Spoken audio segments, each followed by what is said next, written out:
We have Miss Gobbo on the line. Can you hear me, Miss Gobbo? Yes, I can. She's the name on everyone's lips. Nicola Gobbo is the missing piece in the jigsaw.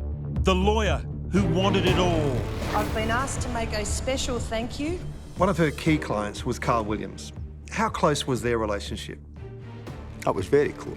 Two-timing the cops and the drug lords for 15 years. This is the biggest scandal in Australian criminal history, without a shadow of a doubt. Adam Shan goes behind the headlines She was a friend of yours. She was a friend. to reveal a story of murder, drugs, and abuse of power. How deep was the breach of trust? Absolutely total betrayal.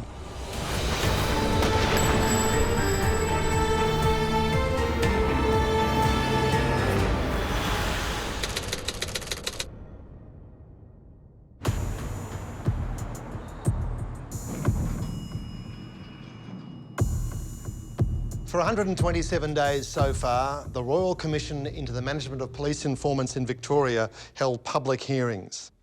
This Royal Commission was about one informer in particular, Nicola Gobbo, the barrister who turned informer, and everyone wanted to see her. But Nicola Gobbo loved to be the centre of attention, so she kept us all waiting until the final days of the hearing to make her appearance. Are you going to take the oath or the affirmation?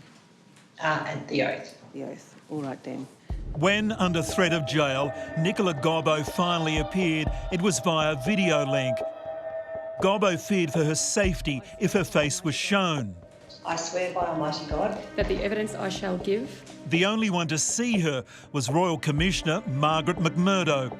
But at last, some of what Gobbo knew and why she took down her own clients was revealed. shall be the truth, the whole truth, and nothing but the truth. Thank you.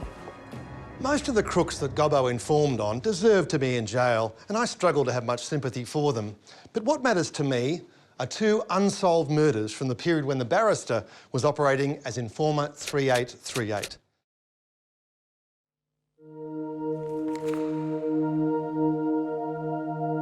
Let's firstly re-examine the 2003 murder of Shane Chartres Abbott.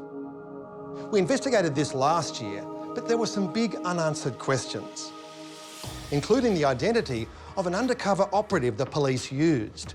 We now know that this was Nicola Gobbo, the X factor in a botched investigation that's cost taxpayers more than $30 million, with no result. A male prostitute murdered outside his reservoir home this morning had been described in court as a self-proclaimed vampire and accused of ripping out the tongue of a woman. This was no ordinary murder. The victim, Shane Chartres Abbott, was a male escort. For 3 years, the police investigation went nowhere.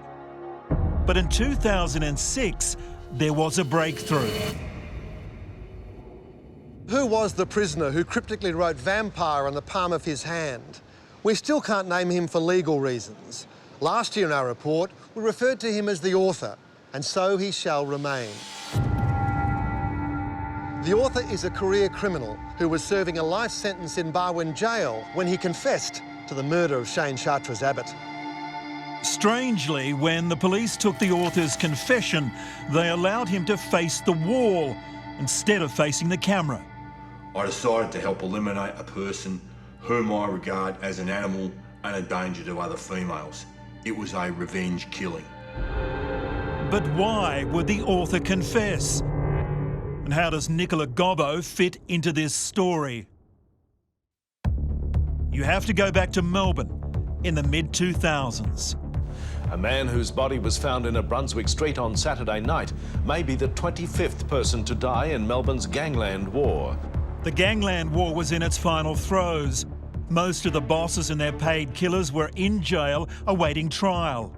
Victoria Police was under immense pressure to get convictions so these criminals would never see the light of day.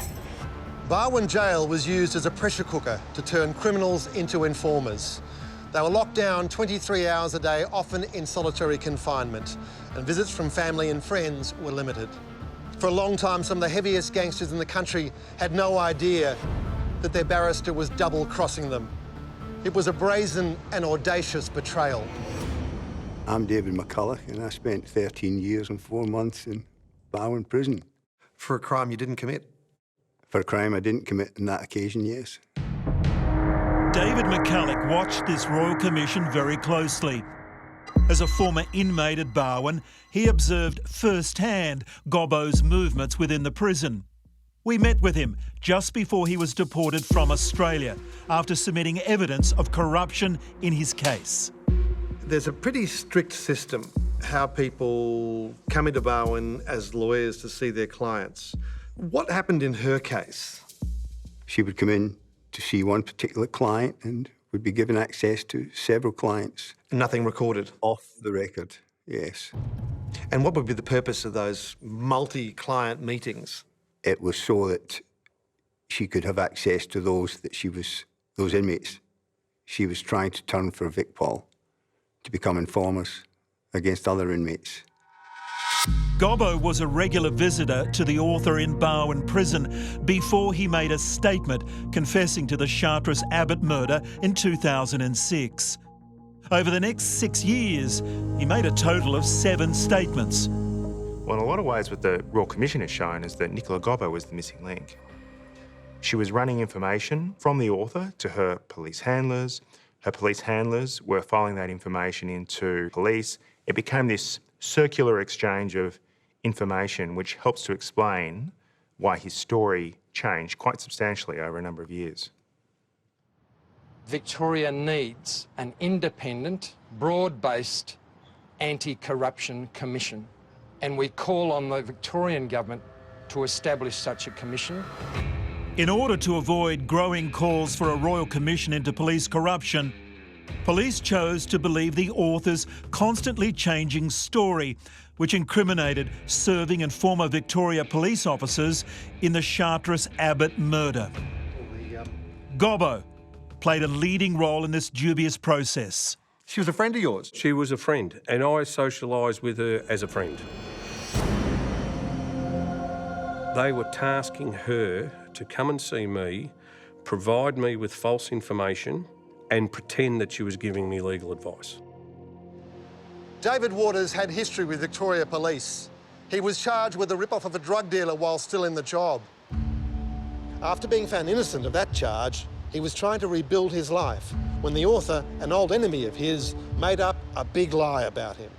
The author claimed that after he killed Shane Chartres Abbott in 2003, he gave the murder weapon to David Waters. He said Waters kept it for 3 days before the author took it back and threw it in Port Phillip Bay.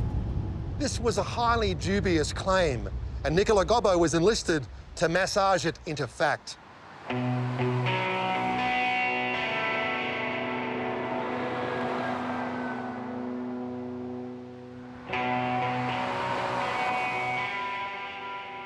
So, Dave, we're on Racecourse Road, Flemington. What's the significance of this location? In late 2009, early 2010, Nicola Gobbo came to me and said she had some information that the author had made a statement that was by that time that it implicated me further in the murder of Chartres Abbott, and he had alleged that after the murder he'd come here that morning straight after and handed me the gun.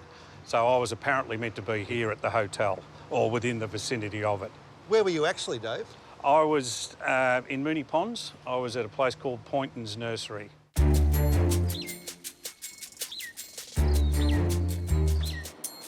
Poynton's Nursery in Moonee Ponds is nearly 3 kilometres from the pub on Racecourse Road.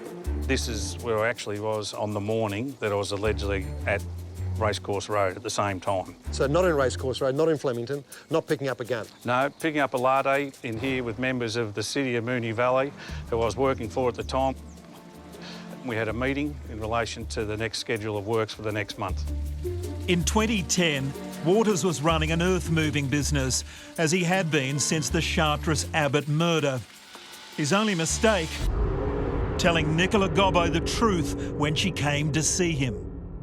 Miraculously, a statement appears by the author, 2012. He said he had some things to do which required him driving to the Moonee Ponds junction. So they've changed his statement, his movements, to move him towards where I was. And Nicola Gobbo's role as the undercover agent in all this is to massage those two stories to get them closer together, going back and forth to you. Trying to get them somewhere where they're close. The whole strategy failed, you weren't charged. I wasn't charged with anything, and the whole thing fell apart. It was just ridiculous from the outset. The case by the author, with the help of Gobbo, collapsed when he recanted key evidence at his Supreme Court trial in 2014. So where did that leave Dave Waters? David, all through this period, Nicola Gobbo was your legal counsel, she was your friend, but she thoroughly double-crossed you and put you in the frame for a murder. Look, the further this goes on, the more that's revealed from the Royal Commission. It's just becoming an absolute act of bastardry. When you know, like I've held back a fair bit with my emotions in relation to this, but it's just betrayal. And if it wasn't for the involvement of Victoria Police, particularly the Briars Task Force and the hierarchy, she would never have been able to do it. Dave Waters wasn't the only one whose reputation was brought into question. Peter Laylaw, who was a serving detective, was hounded from the force in 2009 after the author claimed that Laylaw and Waters were working together to assist him in the murder. To this day, they remain suspects, though they have never been charged. If they had have charged us, and we had have been in the Supreme Court in 2014, we would have exposed what's coming out at the Royal Commission now, because we would have got all those documents. There would have been no reason to hide them from the defence. And what would have happened, you would have had this Royal Commission in 2015-16, and some of these members of the Briars, Petra and Piranha's task force would be starting their incarceration now. This would have been done and dusted. Because Gobbo's name would have come out? It would have come out. It would have been obvious. We always knew there was something crook at the centre of this case. Nicola Gobbo is the missing piece in the jigsaw. We can see now where this thing went so wrong. This was the most expensive mess Victoria Police ever got itself into. The decision to pursue innocent men to deflect political pressure over the Gangland war was ill-founded, and the Chartres Abbott investigation, from promising beginnings, ended in total failure. Layla and Waters have never been exonerated over the Chartres Abbott murder. Do you see yourself any closer now to getting that exoneration? I do. We ourselves will be moving in a certain direction, and we've got legal advice in relation to that. Compensation? I think so, but whatever it takes, we'll get there, because nobody is going to stand up in the courts now and defend these actions. We've suffered, and there's no doubts about that, and a lot of other people have been put through hell over this. But the important thing is to go back to what this was all about. And it was a murder. A bloke was murdered in his front yard. It was a solvable homicide, but they've undermined the whole murder investigation, perverted it, and turned it into, a vehicle for their own perverse agendas. It's a wretched outcome to this entire episode, and it's difficult to see how you could go back now and get any kind of a clean run at solving this case. Ultimately, it's justice denied to the family of Shane Chartres Abbott. I'm going to leave the last word on this to Sandra Gibson, one of the last people to see Shane Chartres Abbott alive. She was his counsellor and confidant. It was Sandra who convinced me to search beyond the headlines and discover the truth. I feel like I've given you false hope, Sandra. I'm sorry for that.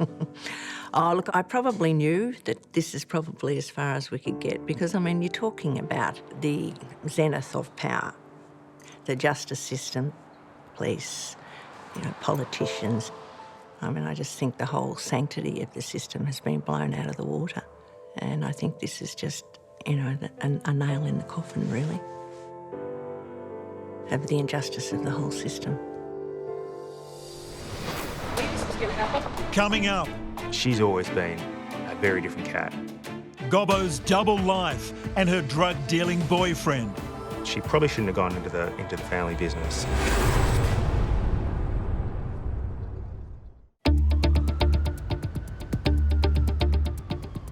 Melbourne's Gangland War claimed more than 30 lives between 1998 and 2006.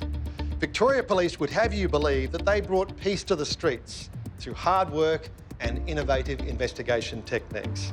But that's not quite how it happened. The truth is, police made a desperate deal with a barrister, Nicola Gobbo, who agreed to inform on her underworld clients, breaching the bond of secrecy between lawyer and client.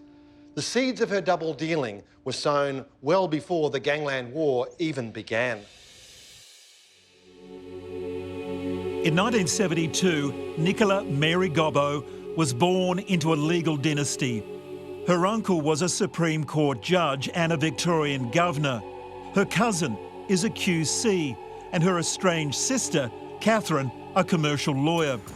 At school, she was known as bright and studious, with ambitions to become Prime Minister, but her life followed a very different direction. She's always been a very different cat.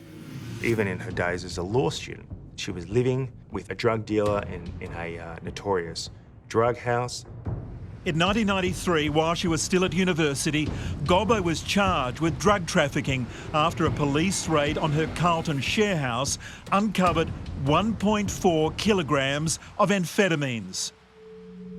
She gave up 2 flatmates to police, including her boyfriend, and they went to jail, but no conviction was recorded against Gobbo. Instead, she was registered as a police informer in 1995. People often say that she was a lawyer who turned to the dark side, but what came out in the Royal Commission was that she was a crook first who became a lawyer.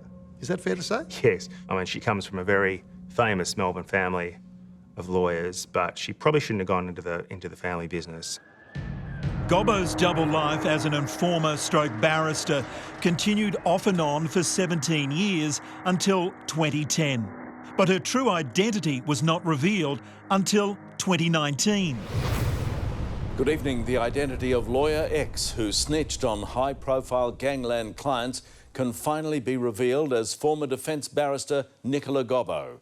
She led a double life representing Gangland clients like Carl Williams and Tony Mockbell, all the while informing on them to police. For the journalist who broke the story, it's been a 5-year battle to reveal the biggest legal scandal in Victoria's history. There are people out there who may not know that their cases have been tainted, or in fact that their court cases were somewhat of a fraud.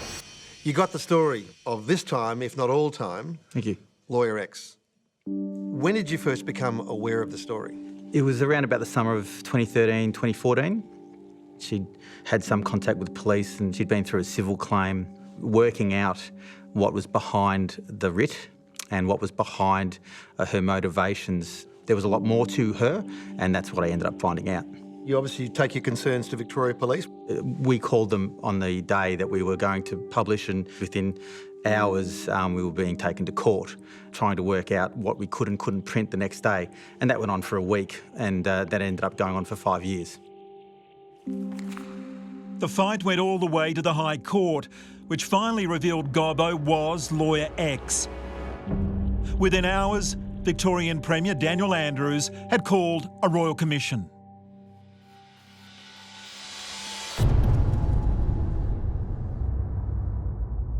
Nicola Gobbo has finally given evidence to the Lawyer X Royal Commission, revealing she couldn't say no to detectives who wanted information from her. For many, Gobbo's appearance was an anticlimax. It seemed the Commission just needed Gobbo to confirm what they already knew, that she played dual roles as barrister and consort to criminals who she later informed on.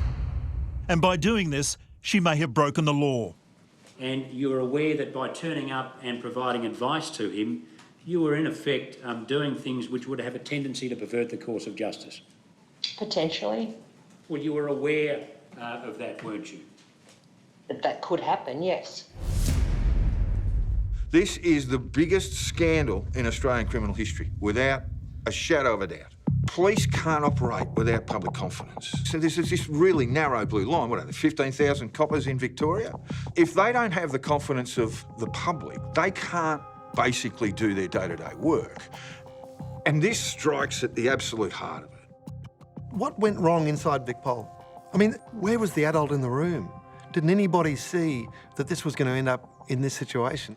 I think it was such a tantalising prospect to have someone come over, walk across that line and tell them the things that they probably knew to be true, but to lay it out for them. And it would have been like a bit of a drug. Once they got a little bit of a taste of what she could offer, the information was so good and so accurate that it was hard to give up. So she kept on being able to make a comeback because she enjoyed it. She enjoyed informing, she enjoyed the attention. You know, looking back with hindsight, my level of emotional maturity was hopeless. And, you know, as pathetic as it is for me to admit, I did derive some self-importance and some feeling that I was relevant or validated by reason of being wanted by people like Tony. Next, Gobbo's connection to murder. The bodies were found by the couple's son in their living room at 6 o'clock last night. And her ultimate betrayal. I would never have gone near her with a 40-foot pole if I had known she was a police informer.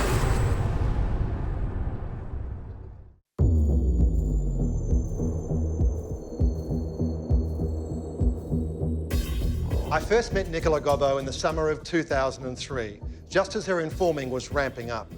I wanted to meet her client, Carl Williams, who was killing the most powerful crooks of Melbourne. She agreed to deliver a letter on my behalf, and on her recommendation, I got the interview. Within a few months, Williams was facing life in jail, courtesy of Nicola Gobbo. I've been asked to make a special thank you. You can say 3 cheers. No, you can. You can. Three cheers. One of her key clients was Carl Williams, who you knew before prison and also in prison as well. How close was their relationship? That was very close. But when she had a relationship with someone, she seemed to have the capacity to make it appear that that person was the only person in her life. Gobbo also had Tony Mockbell on her books. She worked just as hard for him, often getting him bail against the odds. What a beautiful day. All right. The second case I've long followed relates to when Williams and Mockbell were working together in 2003-04. It's my belief they were both connected to a heinous double murder in the Melbourne suburb of Kew. I also believe Nicola Gobbo knows more than she's letting on about this crime. I'm talking about the execution-style slaying of Terry and Christine Hodson. Forensic teams have been at the East Kew residence all morning, piecing together clues to the murder of a husband and wife in their home. The bodies were found by the couple's son in their living room at 6 o'clock last night. There were no signs of a struggle. The pair appear to have died from gunshot wounds to the head. The murders of Terry and Christine Hodson are still reverberating through the corridors of justice in Melbourne. Christine was collateral damage, killed because she was a witness to Terry's murder. As a long-time police informant, Terry Hodson was a marked man. 8 months before his murder, he was caught robbing a drug house at Oakley in Melbourne southwest with one of his police handlers, Detective Sergeant David Michel. Michel's boss, Detective Sergeant Paul Dale, was said to have masterminded the theft of more than $1 million in cash and drugs, which belonged to underworld kingpin Tony Mockbell. Before his murder, Hodson had refused an offer of witness protection from the police, brokered by his lawyer, Nicola Gobbo. Gobbo was also representing Tony Mockbell, whose drugs and cash Hodson had stolen. Hodson was also a well-known police informer. It was remarkable he'd survived this long. The police never went after Mockbell for the Hodson murders. Their prime suspect was Paul Dale, who was accused of being behind the Oakley drug house burglary with fellow officer David Michel. When Hodson was killed in May 2004, Michel had agreed to give evidence against Dale over the burglary on the advice of his lawyer, Nicola Gobbo. At the same time, Gobbo was also the lawyer for Mockbell and Carl Williams. This is 9 News with Peter Hitchener. Good evening. A Supreme Court jury has heard explosive allegations that Carl Williams organised the murder of police informer Terence Hodson for former detective Paul Dale. In statements Williams made to police, he claimed he was paid $150,000 for arranging the hit. With Carl Williams as a witness, Victoria Police believe they had enough to charge Dale with the Hodson murders. After years of being a suspect, today Paul Dale officially became an alleged killer. We're nearly 5 years down the track.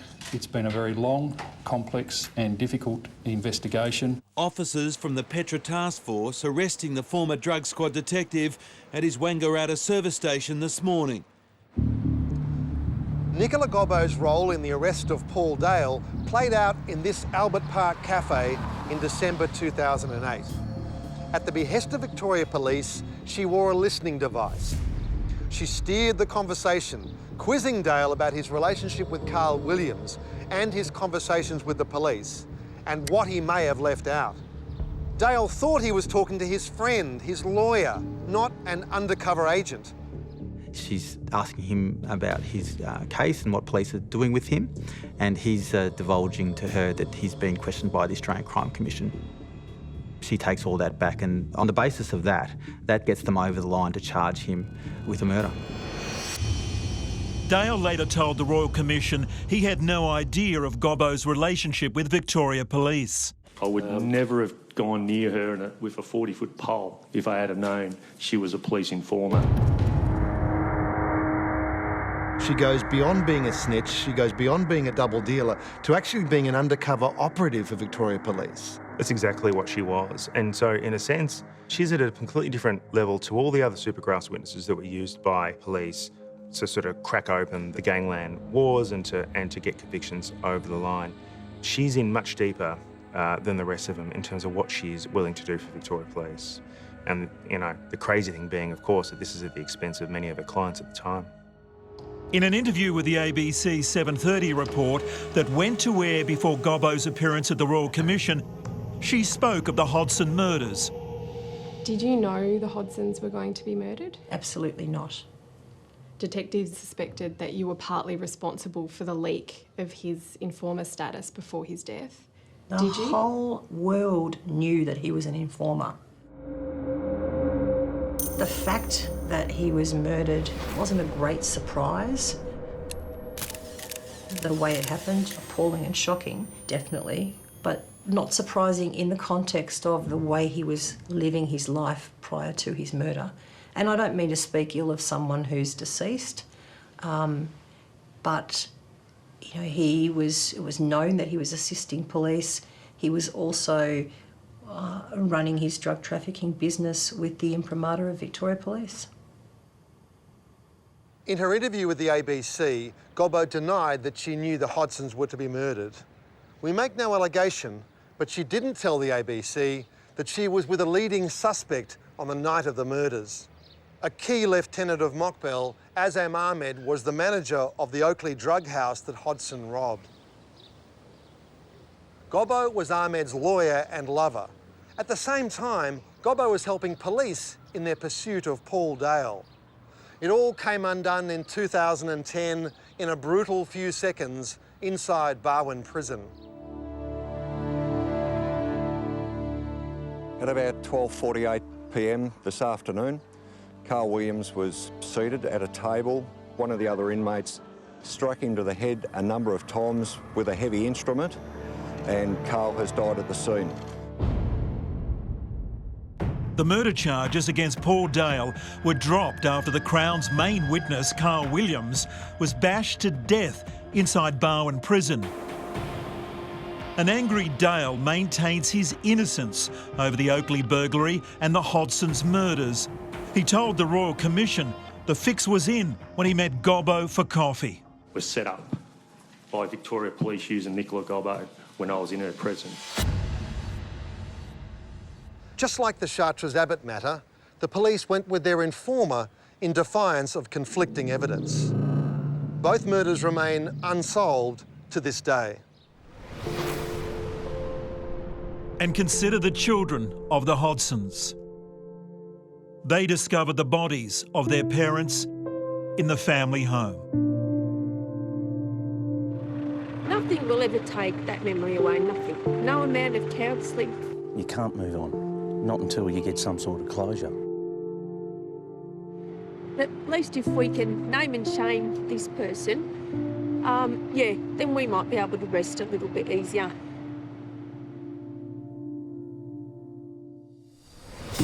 Next.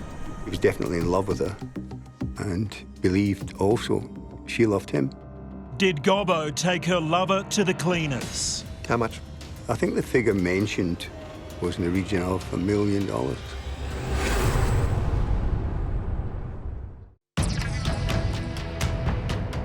For much of her career, Nicola Gobbo found herself in a netherworld of crooks and cops.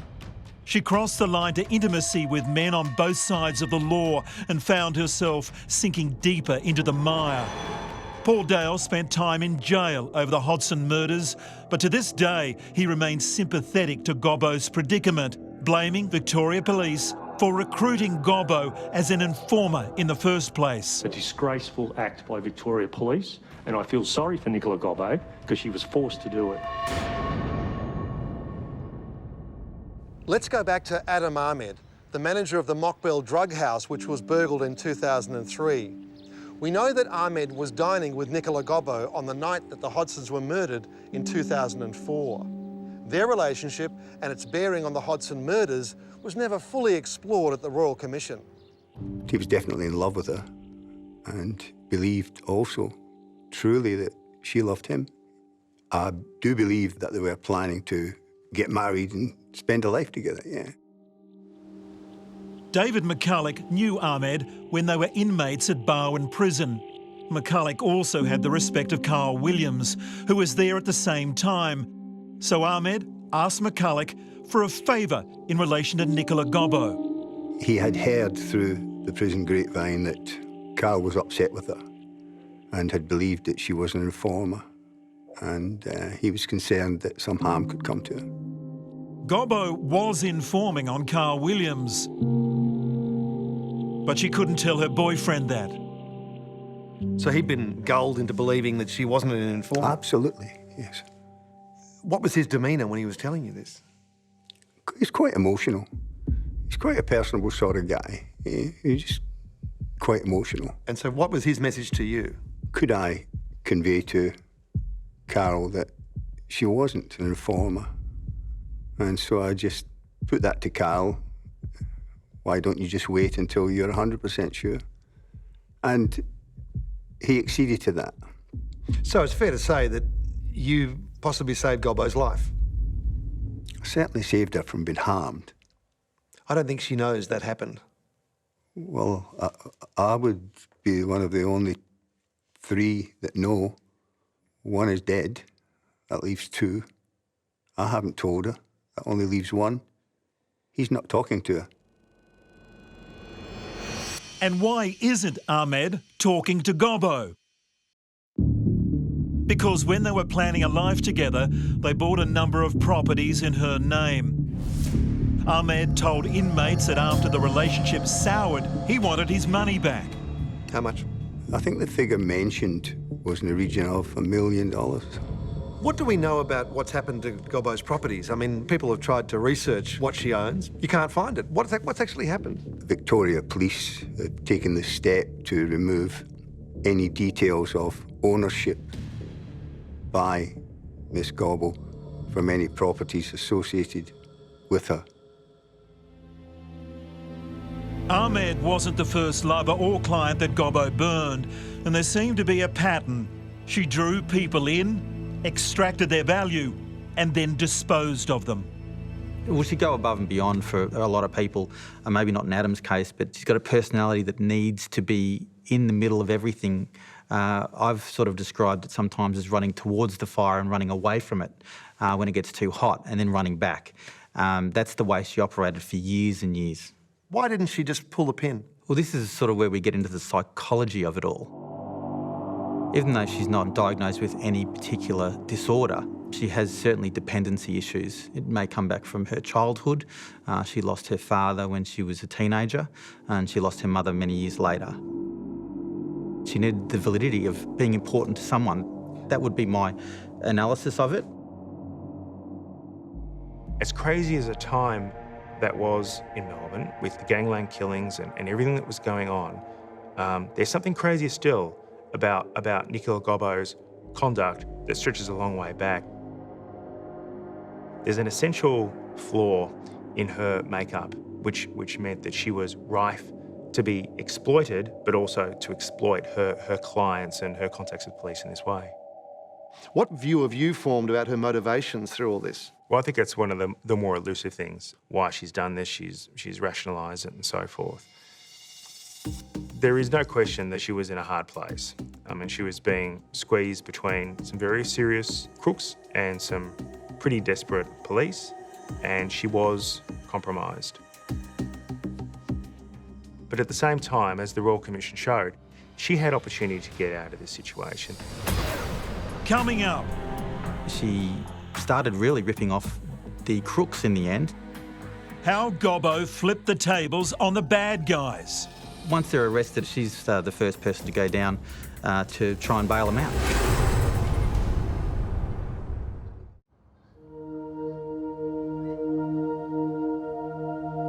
Gobbo was playing a deadly game. She wanted to please her police handlers by serving up lovers, friends and clients, seeking cash rewards in return. She was the X factor in 2 bungled murder cases. But even as word of her treachery was spreading in the underworld, she was preparing for yet another massive deception. And this time, she was courting almost certain death by taking on the Calabrian mafia. Police believe they've arrested the Mr. Biggs after the biggest drug swoop in Victorian history. Among those remanded in custody was 34-year-old Rob Karam of Brunswick. There's never been a bust like it. 4.4 tonnes, 15 million ecstasy tablets. The approximate street value, $440 million. When Rob Karam was busted for importing a record amount of ecstasy, he had no idea it was his lawyer who was behind his arrest. He'd hired Gobbo on the recommendation of one of his mafia mates. They both found out the hard way she was double-crossing them. There's a great quote in one of the letters that Karam's writing to his mates. Yeah. He's saying, you've got to get a good lawyer. It's like having a Ferrari and taking it to a Nissan mechanic. You've got to get the right mechanic, and I've got the best ones, you know. He had no idea. She's living the ultimate high wire act, dealing with both sides like that, giving information from one to the other, which Victoria Police was always worried about. But she lived on the edge of trying to make things in a way right for herself. And she started really ripping off the crooks in the end, taking money from them. If Nicola Gobbo wanted to make amends for all the things she got wrong, the infamous tomato tins bust was the way to do it. She'd been acting for Rob Karam on a separate matter when he told her he was organising an ecstasy shipment, his biggest ever. 3 weeks before it arrived at the Melbourne docks, Karam handed Gobbo a shipping bill of lading for safekeeping while he made a court appearance. Why the hell would Rob Karam give her that document? He wouldn't want to have something like that on him when he's going in and out of court. And in the breaks, Nicola Gobbo, Rob Karam and John Higgs are going to a restaurant called Wheat, which was where she would tell people things or get information from them. She wouldn't do it in her chambers most often. She'd do it at this coffee shop restaurant. And that's where this document's produced. Ever the Good Samaritan, Gobbo went straight to her chambers, made a copy and presented the document to her police handlers. Victoria Police have this golden moment where this document is presented to them and leads them straight to that container. The shipment arrived at the Port of Melbourne on June 28, 2007. More than 3,000 jumbo-sized tins of tomatoes, fresh from Italy.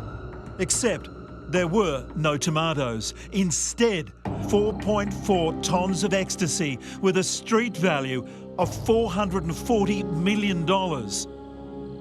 Police seized the drugs, stored them in a safe place, and waited for the syndicate to start arguing amongst themselves. They don't know about it being seized, and they spend weeks, months trying to get that container first off the docks, and then when they can't, they need to go back and give their masters an excuse as where's this gone, because there's no publicity about any kind of seizure. So they spent the next year trying to get $10 million to pay back their Italian friends back in Calabria.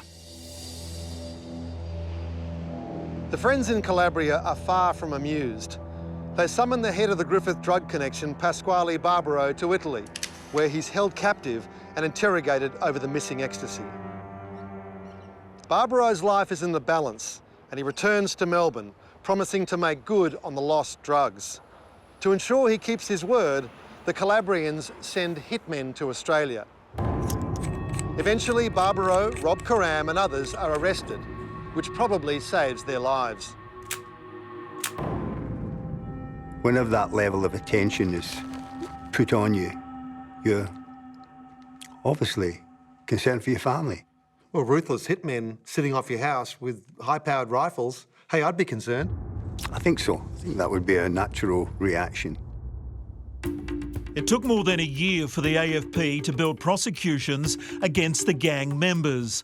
By then, the syndicate had organised a large shipment of cocaine to help pay the Calabrians for the missing tins of ecstasy.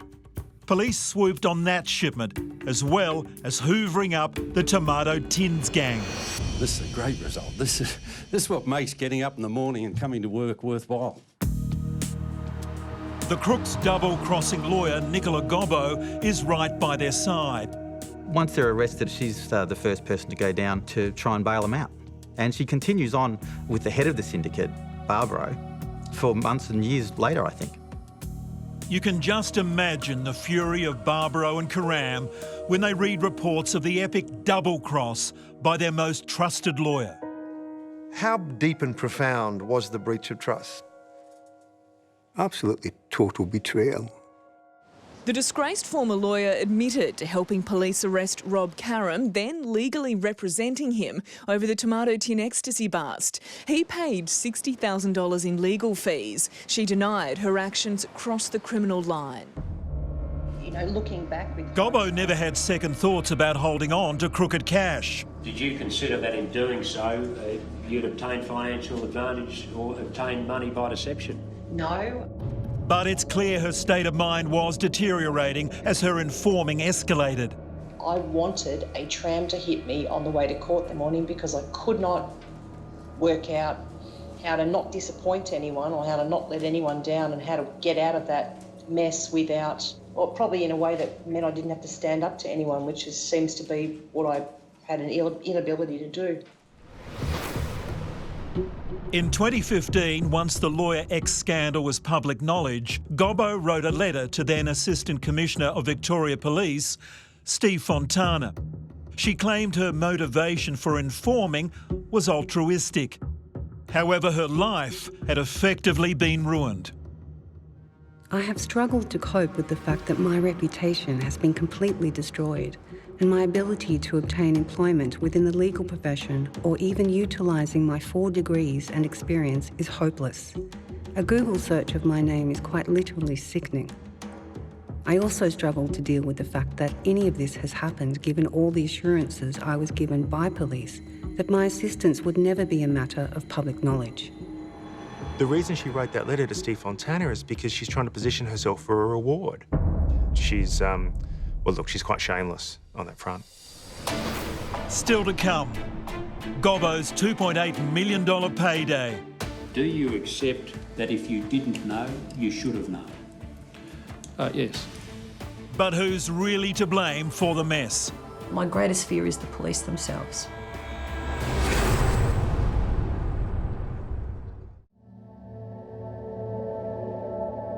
In 2010, Nicola Gobbo extracted a $2.8 million payout from Victoria Police after she claimed ill health and refused to testify against Paul Dale over the Hodson murders.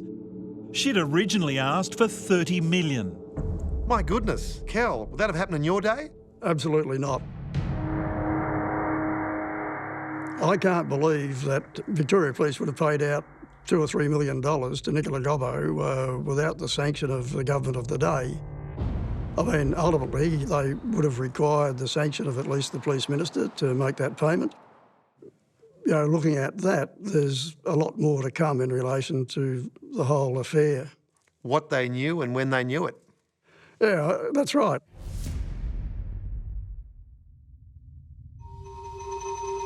At the Royal Commission, current and former police bosses, including Commissioner Simon Overland, have run a mile from Nicola Gobbo. Can I suggest you weren't doing your job properly? Well, again, I don't accept that. Despite heading up the Piranha task force, Simon Overland swears he wasn't told Nicola Gobbo was providing information to police about Tony Mockbell as part of the operation to bring down the drug kingpin syndicate. It is fanciful that you were not aware that Gobbo was representing Mockbell at the time that he left. No, it's not fanciful. I may have. I don't recall whether I did or I didn't. Do you accept, as a person who was ultimately responsible for this investigation, that if you didn't know, you should have known? Yes. Up until the Royal Commission, Simon Overland had the reputation of being the man that ended the Gangland War. When he gets in the Commission, he barely remembers a thing. He said he knew that Nicola Gobbo was being used as an informant. He didn't know that she was being used to provide information against her clients. If police were going to use a lawyer to give evidence about their own clients, they ought to realise, just as an operational issue, it was absolutely stupid. So I think the management of the whole issue was absolutely appalling.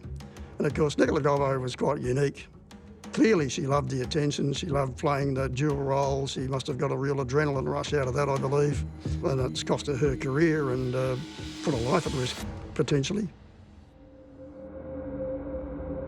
I'm sure she's had dealings with police and measures have been taken to protect her, but there's no doubt that this isn't a flippant issue. She's someone that needs to be protected, and so do her children, for the rest of their lives. And is she getting adequate protection as far as you know? I believe so. Are you scared someone might try to kill you? There's always going to be a risk, but my greatest fear is the police themselves. To kill you? Well, either to kill me or to lead to a position where I am killed. There's less likely for her to be fearful of the crooks as fearful of the establishment now. And whereas she was protected by Vic Paul for all those years, she's no longer protected by a new Vic Paul command and a new Premier and a new Attorney General and a new Director of Public Prosecutions. And that would minimise the overall damage to the state of Victoria if she is charged.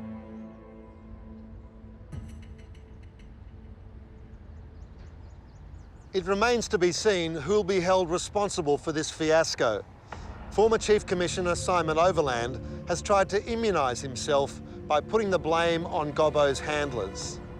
Gobbo herself accepts little responsibility, shamelessly seeking even more compensation, as those she betrayed try to win their freedom because of her betrayal. How many do you think have a show of actually getting out? Obviously, there's been one conviction overturned, that of Farouk Orman.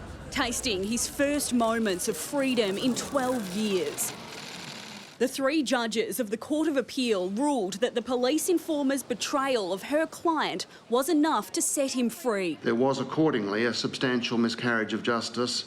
The appeal must therefore be allowed. Leaving the door open for him to cash in on his ordeal.